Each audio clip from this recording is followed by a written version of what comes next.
So welcome back. Wanted to go over another like arpeggio just to kind of get your fingers going. It's a real simple pattern um, in the key of, I believe, E minor, G major. I'm pretty sure it is. So all it is really is I'll show you the pattern, and then I'm going to repeat it. It just repeats its four notes.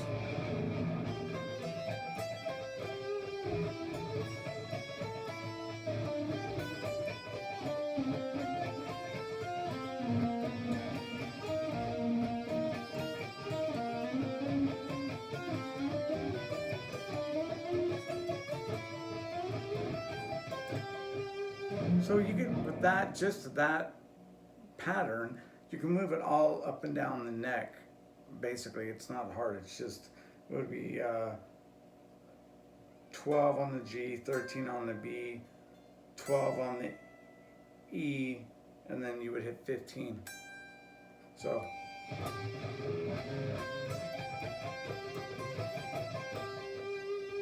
So that, I mean, you just do that, take that same pattern and move it all around the neck. Where that came from a long time ago, in my hometown of Newark, California, there was I can't remember, I want to say his name was Dave Mateo, maybe.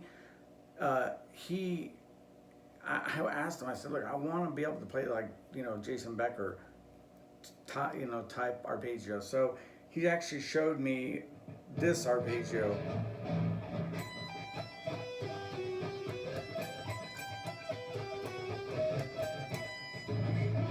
So from that arpeggio, then it just branches off to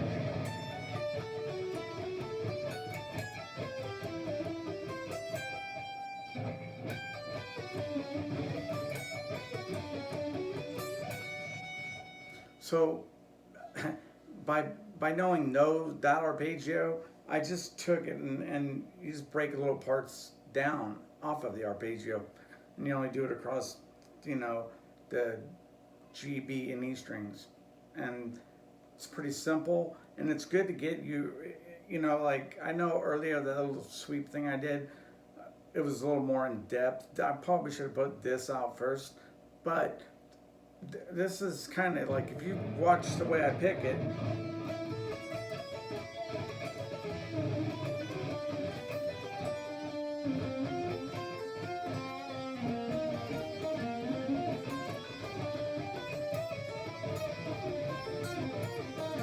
so you can do all kinds of picking. You can do straight down, you can do straight up as like demonstrated.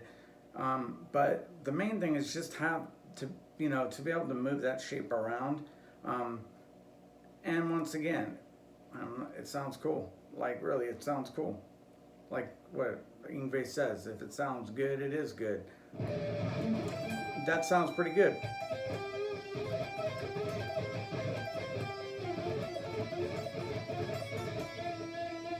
So anyway, that's I wanted to put that out there for you guys. It's going to be just short, obviously, and maybe I'll try to make a short out of it in another little video. But anyway, it's just a good arpeggio. It's good for warming up. Also, just to get your fingers kind of warmed up. I'll probably talk about maybe Dorian next lesson a little bit, just the next mode.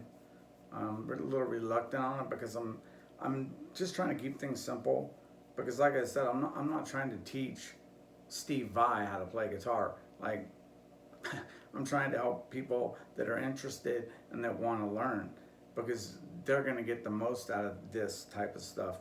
Not Steve Vai, probably, definitely not Steve Vai. Probably not even a lot of intermediate players. But anyway, yeah, just practice that, and maybe next time I'll go over a little hammer-on. There's a hammer-on thing that I was going to show you that's you can hammer on, but what you're doing, it's like what we did the first little lesson.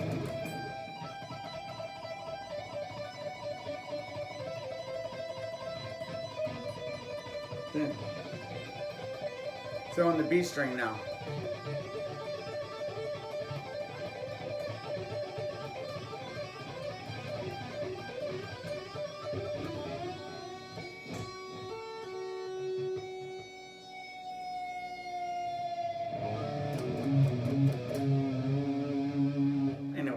But my point was that hammer-on thing, when you're going between the E and the B and the E strings, if you have to have that synced up really good. If you don't, it sounds horrible. So that's another thing to practice that will get your timing in where, it's always good to have a metronome, but if you can do something like that, like I just did, it was pretty timed up, pretty synced pretty well, then you're good. You just don't want your right hand way ahead of your left, or your left way ahead of your right, vice versa. You want them as synced up as possible. If not, it doesn't sound right. So anyway, you guys have a good afternoon, and I will probably put out something else in the next few days. This is a Jackson Custom Shop Soloist. It is a neck through model.